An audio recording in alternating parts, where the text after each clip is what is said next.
Journaling for me is a form of prayer. It helps me rest, reset, reflect, vent, analyze, express, and it helps me get to the truth of what's in my heart and receive God's love and revelation. So join me for Journaling Revelations with Janet Lynn Boswell. Welcome to Ep.2 of Journaling Revelations with Janet Lynn Boswell. Today's topic is called An Overcomer's Mindset. I've been thinking a lot about what it means to overcome or to be an overcomer. And I'm concerned that too often we put undue pressure on ourselves when we think about overcoming something.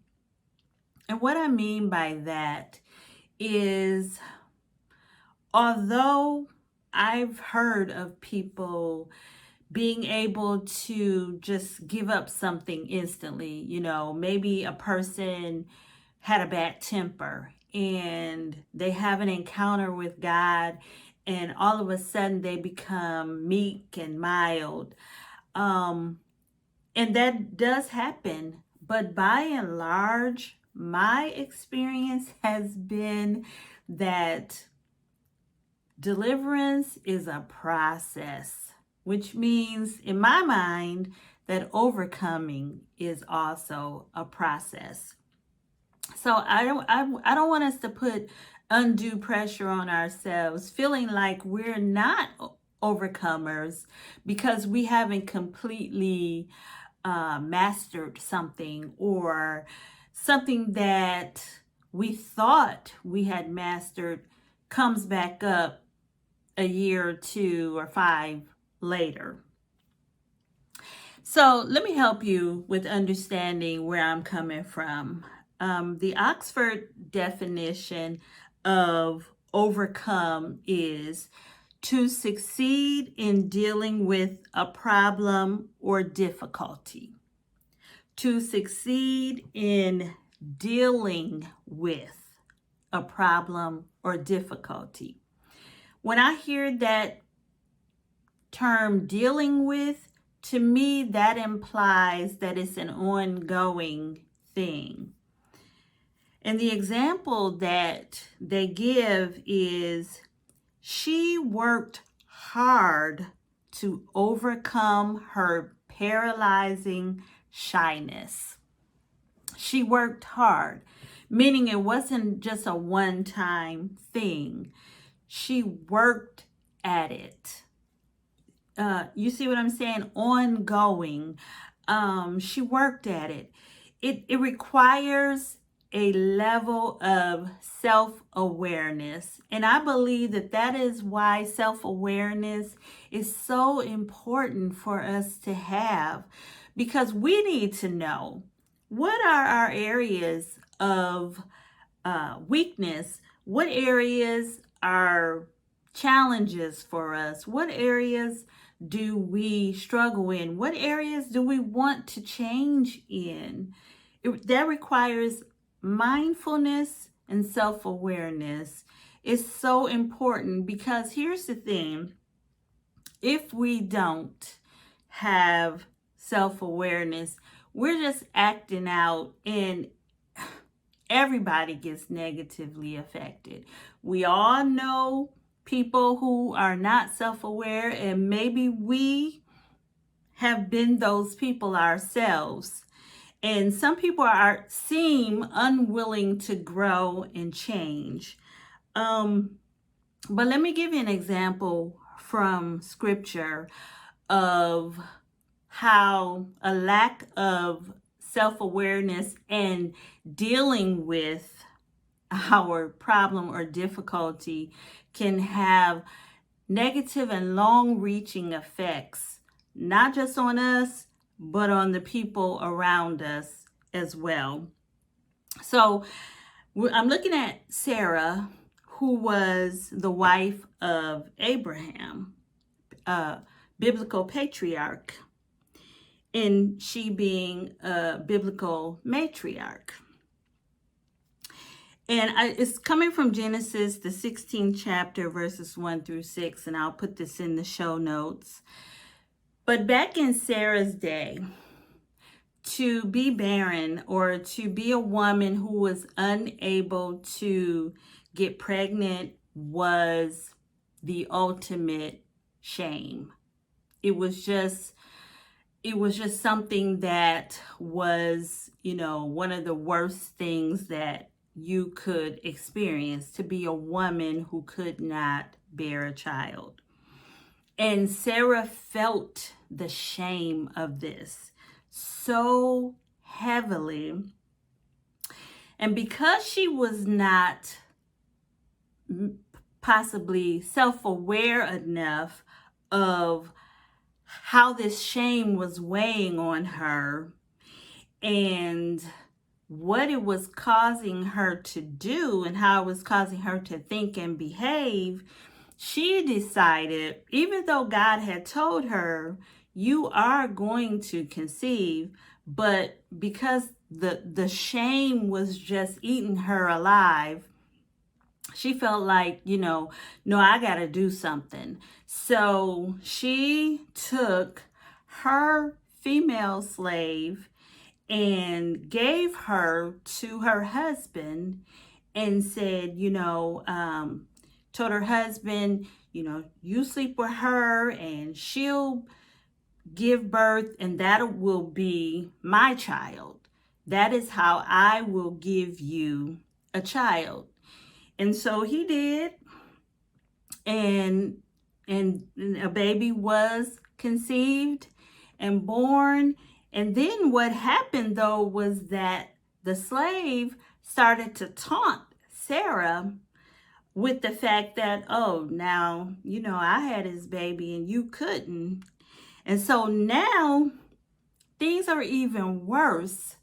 And now Sarah is mad. So what does she do? What we do a lot of times when we don't want to face ourselves and our own, be accountable for our own thoughts and actions, we blame somebody else. So she blamed her husband and said, I blame you for this. This is your fault.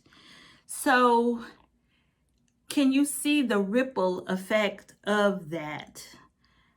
So it happens to all of us. It happens to all of us when we don't deal with what is dealing with us.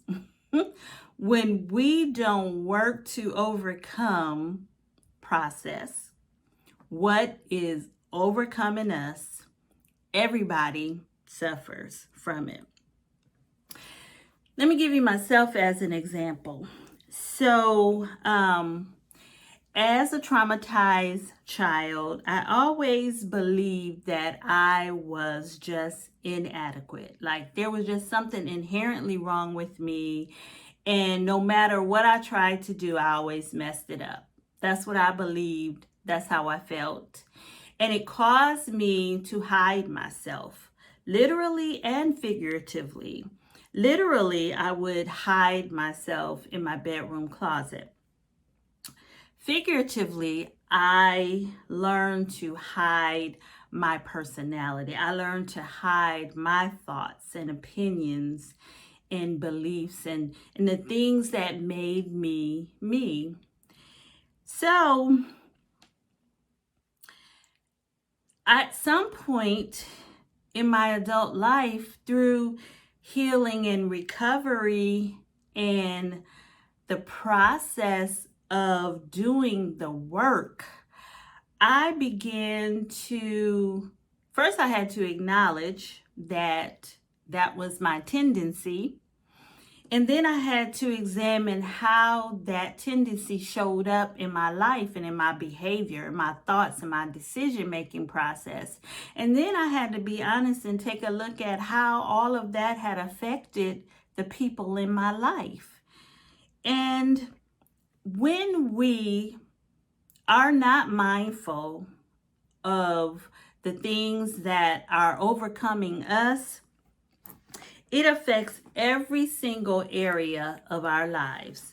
And I want to give you just a quick example of what I mean by that. Just a quick journal entry that I made, and on something that might seem to be routine, but this is really just how pervasive things that we don't acknowledge and don't become self-aware of and keep in our awareness, how they affect us. So this particular journal entry was on Thanksgiving about 4 years ago. Now, I had been married about 5 years at that point. And once my husband and I got married, I started cooking Thanksgiving dinner, and we started hosting Thanksgiving at our home.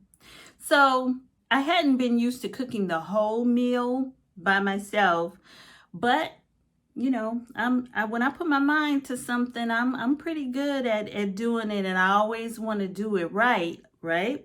And the meals had been great. But even with that, there's still this automatic tendency to feel that I'm inadequate, so the meal is going to be inadequate. So that's what happened on this day. This is what I wrote, and this is before I started cooking dinner. I wrote, feeling overwhelmed about going downstairs and cooking Thanksgiving Day dinner. I've done it at least 4 times before, but I'm feeling inadequate. Surprise, surprise. Maybe because I'm tired, even though I slept from 12 midnight to 9 a.m. with a prayer break around 4 a.m. I'm thankful for that, but I still feel tired.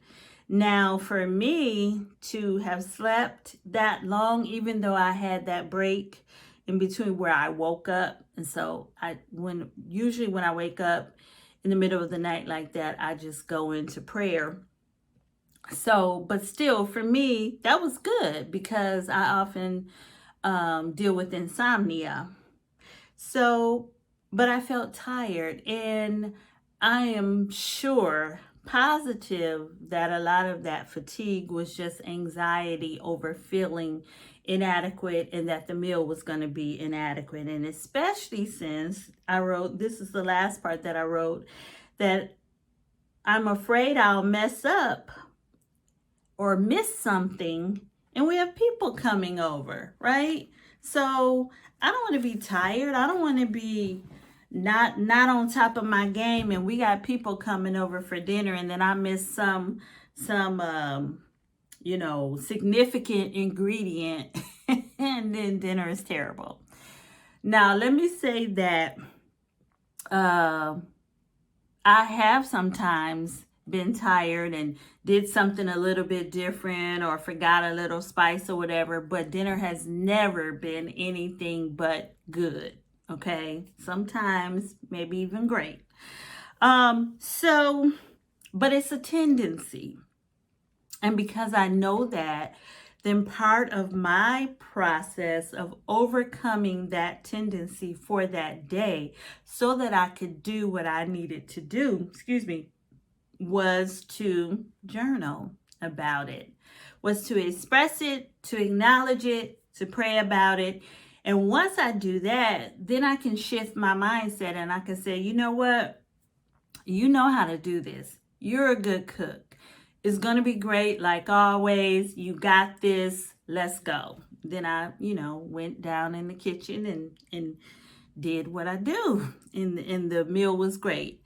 So that's what I mean by overcoming, right?